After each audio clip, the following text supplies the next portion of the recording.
चेतन मन ये निर्णय करता है ये ठीक है ये गलत है। इसलिए रात को सोते समय दिन भर आपने अपने कॉन्शियस माइंड को समझा के रखा, आज शिवरात्रि है, आज खाना नहीं खाना, आज शिवरात्रि है, आज चावल नहीं खाना। वो सारा खाना खाना उसके अंदर जा रहा है, इसलिए वो रात को जब आप सोए तो उसने चावल, रोटी, सब्जी, मलाई, रबड़ी सब खा ली, क्योंकि आपने दिन भर वही तो घुसाया उसमें। अब उसको क्या पता खाना है कि नहीं खाना है, वो उसको एज इट इज निकालता है। जो आपने भरा था ना उसको करने में वो जुट जाता है। तो हमें जो कुछ, ये बहुत बड़ी ताकत है हमारे पास और ये बहुत बड़ी वीकनेस है हमारे पास। अगर हमें अपनी इस सबकॉन्शियस माइंड की शक्ति का प्रयोग करना आ गया तो बहुत बड़ी ताकत है, कहीं जाना ही नहीं, एक व्यक्ति के पास नहीं जाना। आपको पता है ये जो महापुरुष हैं ये इतने बड़े बड़े काम करते हैं और अपने उस उद्देश्य को पूरा करने के लिए करोड़ों आत्माओं को जोड़ लेते हैं। ये शक्ति कहाँ से आती है इनमें? वो अपने सबकॉन्शियस माइंड का यूज करना जानते हैं, अपना भी जानते हैं और दूसरों का भी जानते हैं, इसलिए दूसरों के अंदर भी भर देते हैं अपना वही मैसेज। फिर वो व्यक्ति चाहे 1000 कोस बैठा है वो दौड़ के पतंजलि योगपीठ में आएगा कि मुझे देश की सेवा करनी है, जैसे कि आप और हम सब आ गए। तो ये जिसको प्रयोग करना आता है तो ये उसके लिए बहुत बड़ी पूंजी है, वो सब कुछ कर सकता है और सब कुछ करवा सकता है दूसरे से। और जिसको प्रयोग करना नहीं आया तो वो उल्टा उल्टी सूचनाएं इसमें भरेगा और उल्टा उल्टा ही उसके जीवन में होगा।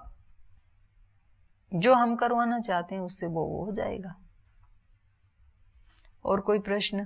हाँ दीदी, जैसे वो जानता था कि ब्रह्म है, भगवान है, तो फिर भी वो उनके साथ में गलत कर रहा था।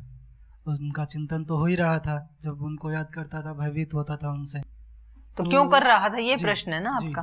तो फिर ना वो नहीं ब्रह्म समझ रहे थे उनको, वो कह रहे थे कहाँ ये मतलब 4 आंगुल का आदमी जिसके पास कोई सेना नहीं है, जिसके पास पैर में जूते तक पहनने को है नहीं, खड़ाऊं पहन के बैठा है, एक धनुष गले में लटका करके और मुझ जैसे सम्राट से टक्कर लेने की बात करता है। उसकी औकात क्या है मेरे सामने युद्ध करने की, ऐसा मानता था वो। तो उसका अहंकार तो 7वें आसमान पे था रावण के। अगर उसको ये समझ में आ जाता है कि ये तो ब्रह्म का अवतार है तो वो क्यों पंगा लेता फिर? उनके मन में नहीं था ये भाव। उनके मन में तो एक उनको साधारण वनवासी व्यक्ति दिखाई देता था उनको तो श्री राम। और हर अहंकारी व्यक्ति को हमेशा कोई दूसरा व्यक्ति ऐसे ही साधारण सा दिखाई देता है, हमेशा होता है ये। कांग्रेस को कहाँ दिखाई देता था कि स्वामी जी कभी खड़े हो पाएंगे 4 जून के बाद?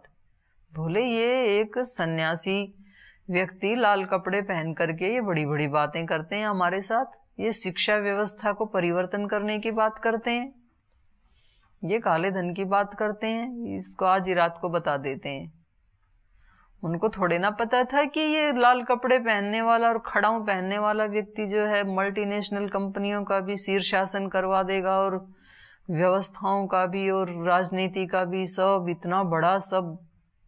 ये कहाँ विश्वास होता है? कभी भी नहीं होता है किसी भी व्यक्ति को, क्योंकि हमारी जो आंखें हैं वो बाहर के रंग रूप को, कपड़ों को, ऐश्वर्य को, मकान को, उन्हीं को ही देखती हैं। उसकी आत्मा में क्या है, कौन सी शक्ति है, ये कब पहचान पाती हैं? सामान्य आत्माएं नहीं पहचान पाती। यही तो सबसे बड़ी विडंबना तो यही है। श्री अरविंद ने लिखा है ना वो भागवत मुहूर्त में कि एक समय ऐसा आता है कि जब स्वयं ब्रह्म हमारे बीच में विचरण करते हैं, वो हमारी ही तरह खाते हैं, पीते हैं, सब क्रियाकलाप करते हैं और मनुष्य उसको पहचान नहीं पाता है। भागवत मुहूर्त एक पुस्तक है और पहले ही चैप्टर में लिखा है ये।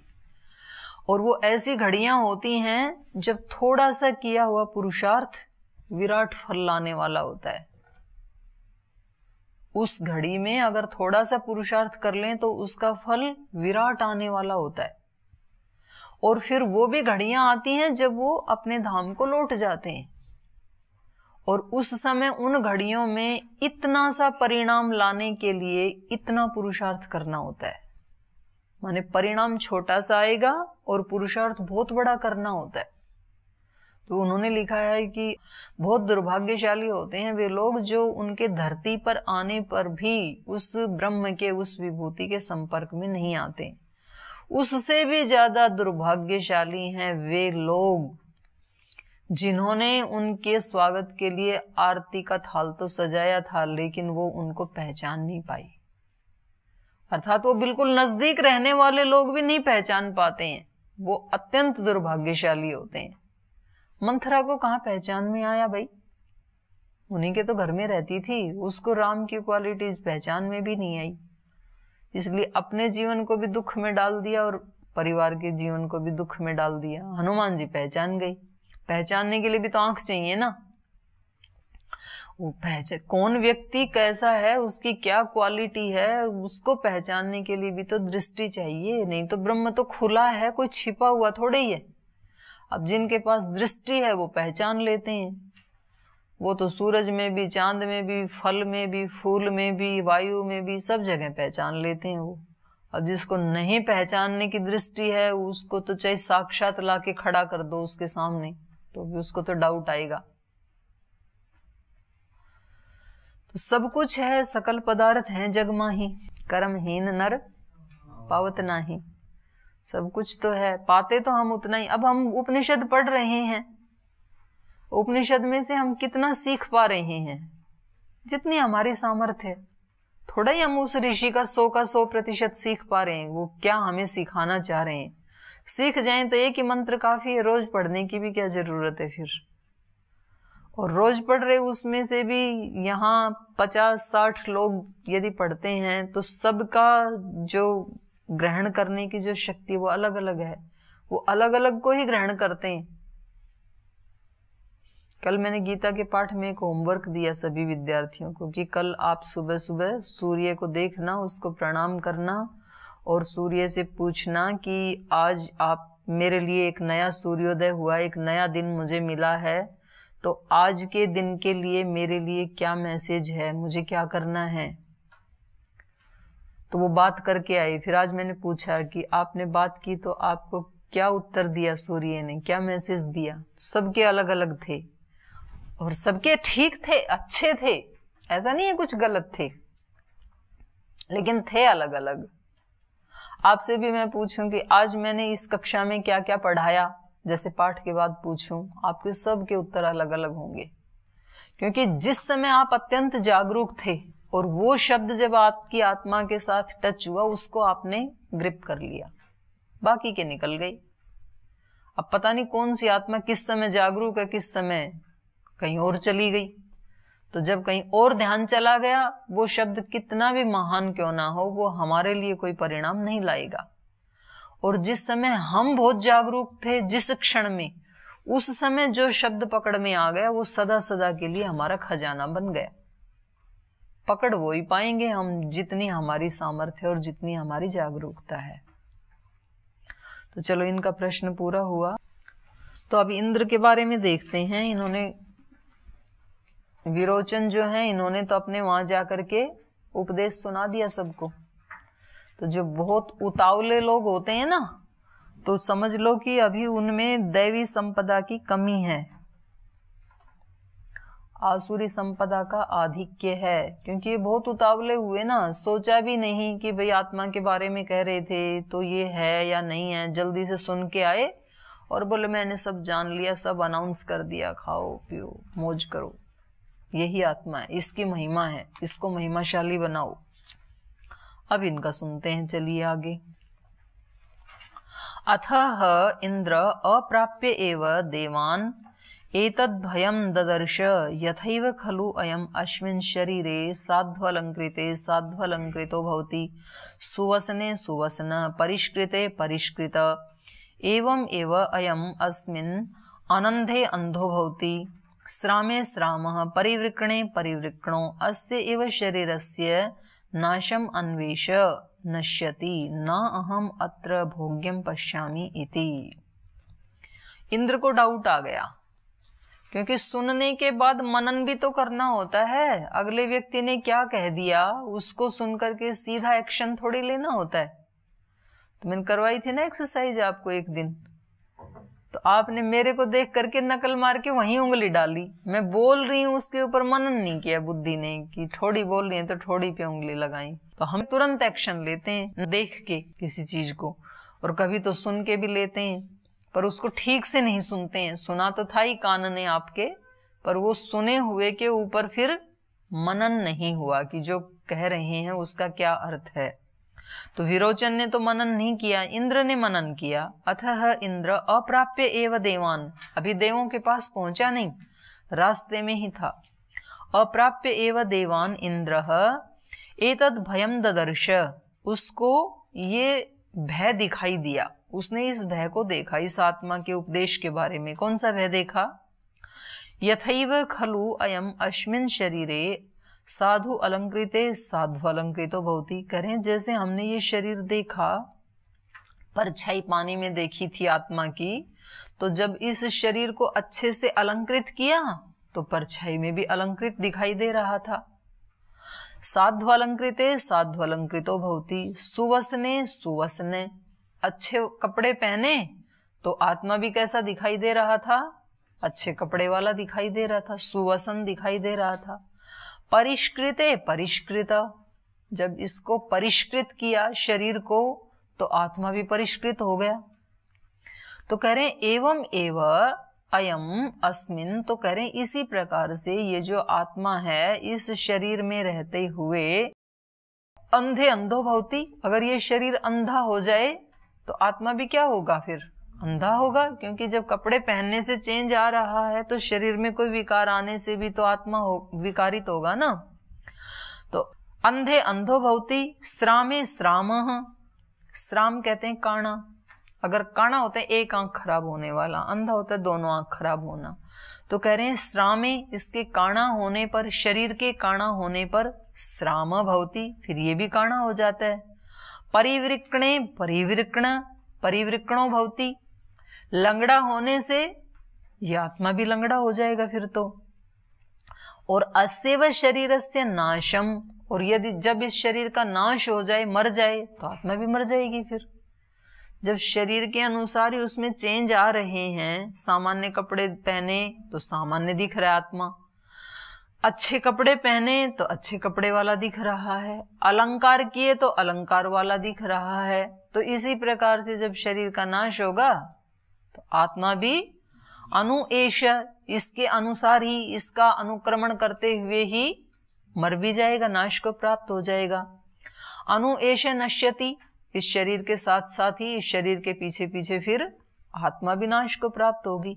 ना अहम अत्र भोग्यम पश्यामि इति, इसमें तो मुझे कुछ भलाई नहीं दिख रही है।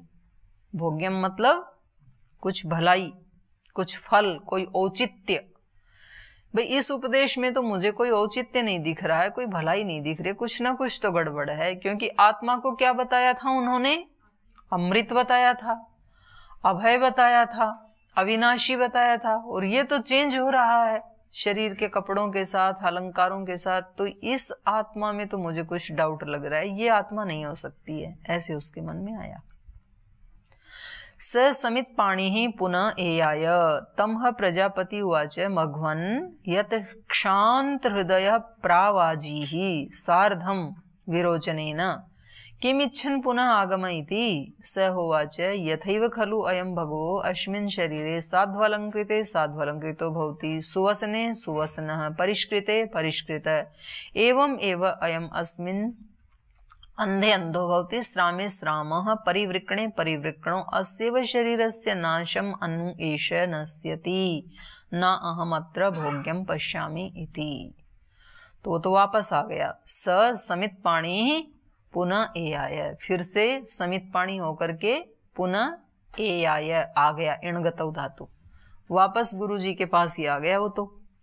तमह प्रजापति उवाच, प्रजापति ने उनसे कहा, मघवन माने इंद्र, हे इंद्र, यत शांत हृदय प्रावराजी, इतना शांत हृदय होकर के चला गया था तू, सार्धम विरोचने ने, विरोचन के साथ तो बड़ा तृप्त होकर के चला गया था। किम इच्छन पुनः आगमयति, अब क्या चाहता हुआ दोबारा आ गया, क्या बात हो गई, वापस कैसे आ गए? आप तो पूरे तृप्त होकर के चले गए थे। स उवाच, उसने कहा, यथैव खलु अयम भगवो अस्मिन् शरीरे, तो अपना वो सारा जो उसका चिंतन था उसको दोहरा दिया कि जी इस शरीर के अच्छी तरह अलंकृत करने से आत्मा भी अलंकृत हो गई, अच्छे कपड़े पहनाने से अच्छे कपड़े वाली आत्मा हो गई। तो इसी प्रकार से यदि ये शरीर अंधा हो जाए तो ये अंधी हो जाएगी, फिर शरीर काणा हो तो काणा हो जाएगा, आत्मा भी लंगड़ा हो तो लंगड़ा हो जाएगा, नष्ट हो तो इसके पीछे पीछे आत्मा नष्ट हो जाएगा। तो मुझे तो इसमें कोई भलाई नहीं दिख रही है, ना अहम अत्र भोग्यम पश्यामि इति, इसमें कोई औचित्य नहीं लग रहा है मुझे। जो आपने आत्मा का उद्घोष किया था इस पे पूरा खरा उतर नहीं रहा है।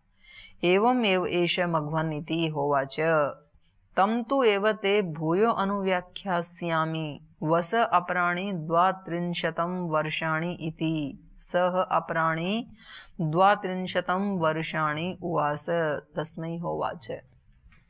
प्रजापति ने उत्तर दिया एवं एव एष मघवन इति, इंद्र ऐसा ही है, जैसा तूने विचार किया ऐसा ही है, क्योंकि ये आत्मा का लक्षण नहीं है। अगर इसको आत्मा समझते हो तो इसमें भलाई नहीं है। एवं एव एष मघवन इति होवाच। एतम तु ते कह रहे हैं, एतम इस आत्मा का उपदेश पूरा पूरा सुनने के लिए तो भूयो अनुव्याख्यास्यामि, अगर इसको जानना चाहता है तो इसका तो फिर मैं तेरे को और उपदेश दूंगा। भूय माने और ज्यादा, इतने उपदेश से काम नहीं चलेगा यदि आत्मा को जानना है तो। भूय अनुव्याख्यास्यामि, और आपको अनुव्याख्यान करूंगा, उपदेश दूंगा। इसलिए उसके लिए वस अपराणि 32 वर्षाणि इति, उसके लिए आपको और 32 साल साधना करनी पड़ेगी, लेकिन उपदेश ऐसे ही नहीं मिल जाएगा। बहुत ज्यादा जल्दी में हो तो आत्मा की खोज मत करना, ये कोई इंस्टेंट रिजल्ट देने वाला नहीं है कि भाई तुरंत तुरता फुर्ती आज ही कर दो जी, जो करना है ना बस आज कर दो, इतना टाइम नहीं है हमारे पास। और इतना करना है तो फिर खुद करना, तीव्र संवेगा नाम, क्योंकि वो ही हो आप, ढूंढना क्या है फिर। लेकिन दूसरे से उपदेश लेना है तो थोड़ा सा धीरज रखना, दूसरे से तो वो देगा तब देगा, आपकी जल्दी से थोड़ी देगा दूसरा आदमी। या तो किसी से मांगना नहीं, या तो फिर वो जब दे जिस तरीके से दे तो उसमें धैर्य रखना, नहीं तो हम बीच में छोड़ देते हैं। पहले मांगते हैं फिर वो थोड़ा अपने ढंग से देता है तो बोले छोड़ो छोड़ो छोड़ो, वो कहता है ठीक है जाओ फिर। तो इन्होंने कहा कि बताएंगे आपको, जरूर उपदेश देंगे आत्मा के बारे में, लेकिन आप 32 साल और रुको। सह अपराणि 32 वर्षाणि उवास, तो फिर से वो 32 वर्ष तक उन्होंने वहां निवास किया। तस्मै होवाच, 32 वर्ष के बाद फिर प्रजापति ने उनसे कहा यह एष स्वप्ने मह्यमानश्चरति एष आत्मा इति होवाच। एतद अमृतम एतद अभयम एतद ब्रह्म इति। सह शांत हृदय प्रव्राज, सह अप्राप्य एव देवान् एतद भयम ददर्श। तद यद अपि इदं शरीरम अंधम भवति अनंधस भवति, यदि श्राम ऐश्रामो न एव एषो अस्य दोषेण दुष्यति। तो 32 साल के बाद इनको उपदेश दिया, यह एषः स्वप्ने महीयमानः चरति, ये जो स्वप्न अवस्था में महीयमान है, महिमा का अनुभव करने वाला। स्वप्न में तो आत्मा बहुत महिमाशाली हो जाता है ना, बिल्कुल एक पैसा भी पास में है नहीं तो भी राजा बन जाता है, और अपने मार्केट में जाने के लिए साइकिल भी नहीं है तो रास्ते में तो हेलीकॉप्टर और फ्लाइट में उड़ान भरता है, तो पूरी महिमाशाली बन जाता है स्वप्न में। तो यह एष स्वप्ने महीयमानश्चरति एष आत्मा, बोली यही आत्मा है जो स्वप्न में ऊंची ऊंची उड़ान भरता है ना, यही आत्मा है। स्वप्न में जो कहीं भी चला जाए तो कितनी महिमा है ये आत्मा की, तो यही आत्मा है। महीयमानश्चरति एष आत्मा इति होवाच। एतद अमृतम, यही अमृत आत्मा है, यही अभय आत्मा है, यही ब्रह्म है। सह शांत हृदय पवव्राज, वो फिर शांत हृदय होकर के चला गया। बोल ठीक है, ये तो समझ में आ रहा है, महिमाशाली है। सह अप्राप्य एव देवान एतद भयम ददर्श, लेकिन रास्ते में फिर, क्योंकि सुनने के बाद जो चिंतन मनन करेंगे तो कुछ ना कुछ तो प्रश्न निकलेंगे। ये गुनता हुआ जा रहा था, सुनने के बाद मनन करता हुआ जा रहा था, तो फिर रास्ते में इसको भय लगा। इसको क्या लगा? तद यद अपि इदम शरीरम अंधम भवति अनंध से भवति। कह रहे हैं ये तो ठीक है कि जैसे ये शरीर अंधा भी होता है, तो जब स्वप्न में ये आत्मा जो विचरण करता है ये तो अंधा नहीं होता है, अनंध ही रहता है। शरीरम अंधम भवति अनंध से भवति यदि श्राम अश्रामो, यदि ये शरीर काणा है तो आत्मा तो काणा नहीं होता है स्वप्न में। तो इसको ये ठीक लग रहा है। न एव एष अस्य दोषेण दुष्यति, इस शरीर के दोषों से ये स्वप्न में घूमने वाला जो है आत्मा ये दूषित नहीं होता है, तो ये दोष नहीं आते। ऐसे वो चिंतन करते हुए जा रहा था। न वधेन अस्य हन्यते, तो फिर तो ये भी एक हम सूत्र फिट कर लेते हैं कि जब इसका वध होगा तो ये स्वप्न में विचरण करने वाले आत्मा का वध नहीं होगा। तो आत्मा कैसा हो गया? फिर अमृत हो गया ना, मरेगा नहीं। न वधेन अस्य हन्यते न अस्य श्राम्येण श्राम, और इसके काणेपन से ये काणा नहीं होगा। घ्नन्ति तु एव एनम विच्छादयन्ति इव अप्रियवत्त एव भवत्यपि रोदिति इव न अहम अत्र भोग्यम पश्यामि। लेकिन अब डाउट आ गया। कह रहे हैं ये तो ठीक है कि इस शरीर के वध से इसका वध नहीं होता है। न अस्य श्राम्येण श्राम भवति, इसके काणेपन से ये काणा नहीं होता है। और घ्नन्ति तु एव एनम, एनम ये जो स्वप्न आत्मा है इसको लेकिन मारते तो हैं। कभी कभी स्वप्न में ऐसे होता है ना कि उसके पीछे दौड़ रहे हैं, कोई उसको मारने के लिए जा रहे हैं और फिर उसको डर लगता है, मतलब घबराहट होती है, पसीना आ जाता है। तो कह रहे मारते तो हैं लेकिन इसको, इस आत्मा को स्वप्न अवस्था में जो इधर उधर विचरण करता है, तो कभी कभी उसके पीछे कोई दौड़ते हैं हथियार लेके मारने के लिए, तो फिर वो डरता है।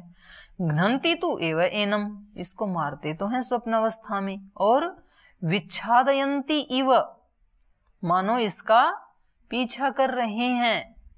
विच्छादयन्ति इव अप्रियवेत्ता इव भवति, तो फिर ये कैसा हो जाता है? अप्रियवेत्ता माने अनिष्ट को जानने वाला, अप्रिय को जानने वाला।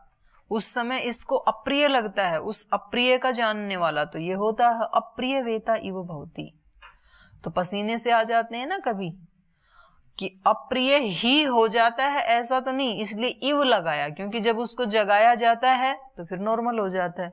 उसको लगता है कि अरे मैं तो स्वप्न देख रहा था, ऐसा तो कुछ नहीं है, कहीं आग नहीं लगी, कोई पीछे नहीं दौड़ रहा, ऐसा कुछ नहीं हुआ। लेकिन इतनी समय के लिए तो कैसे हो जाता है? अप्रिय वेत्ता इव भवति, अनिष्ट को जानने वाला सा हो जाता है। ये डाउट आया उसको कि मारते तो फिर भी हैं इसको। और अपि रोदति इव, और कभी कभी तो जैसे मानो रो रहा हो ऐसा भी हो जाता है, तो रोने भी लगता है ना, और फिर आंख खुलने पे फिर ठीक हो जाता है कि नहीं अरे मैं तो ऐसे ही रो रहा था। तो अपि रोदति इव न अहम अत्र भोग्यम पश्यामि, इसलिए भाई ये स्वप्न वाले भी मेरे तो कुछ जमा नहीं, क्योंकि ये तो चेंज तो आ रहे हैं ना इसमें। और आत्मा को तो इन्होंने क्या बताया था? अभय, लेकिन ये तो भयभीत तो होता है स्वप्न वाला भी।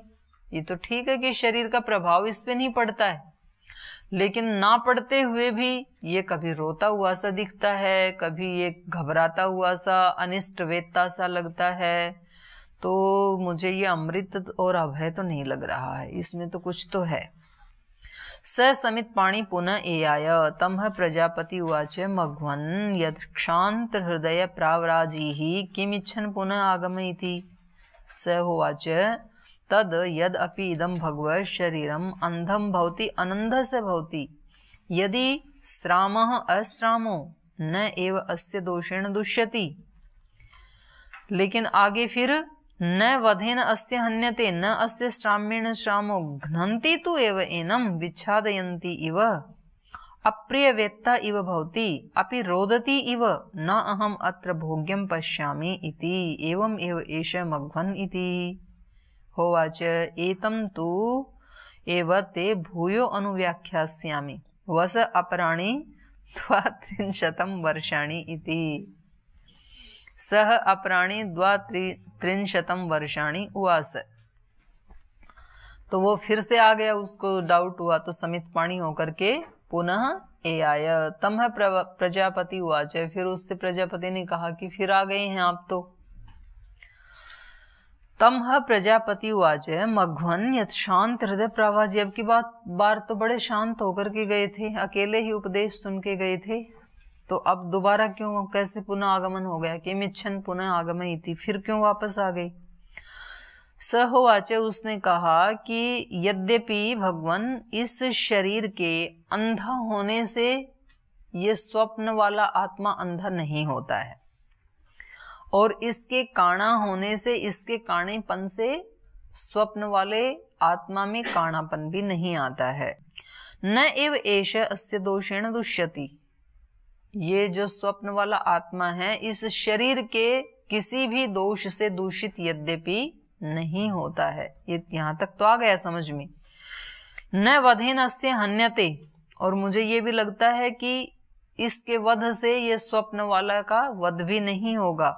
न अस्य श्राम्येण श्रामो, और इसके काणापन से ये काणा भी नहीं होता है। लेकिन घ्नन्ति तु एव एनम, लेकिन इसको मारते तो हैं, इसके पीछे दौड़ते हैं। घ्नन्ति तु एव एनम विच्छादयन्ति इव, मानो इसका पीछा कर रहे हैं। ये अनुभूति तो वहां भी होती है कि कोई इसका पीछा कर रहे हैं, स्वप्न अवस्था में भी होती है ये अनुभूति। तो अप्रियवेत्ता इव भवति, ये अनिष्ट की कोई अनुभूति जैसे हो रही हो ऐसा तो अनुभव होता है इसको भी। रोदती इव, कभी तो जैसे रो रहा हो ऐसी अनुभूति भी हो रही है, रोने की सी भी अनुभूति हो रही है।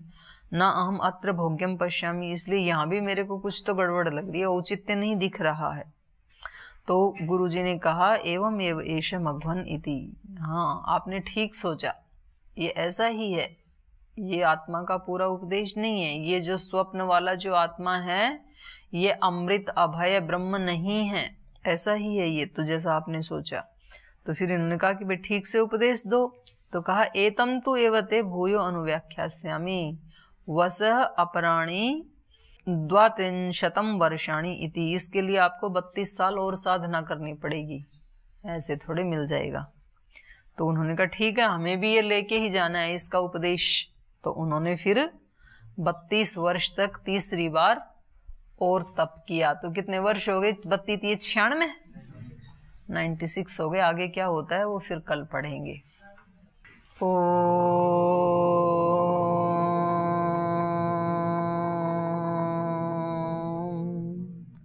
शांति शांति शांति। श्री गुरुभ्यो नमः।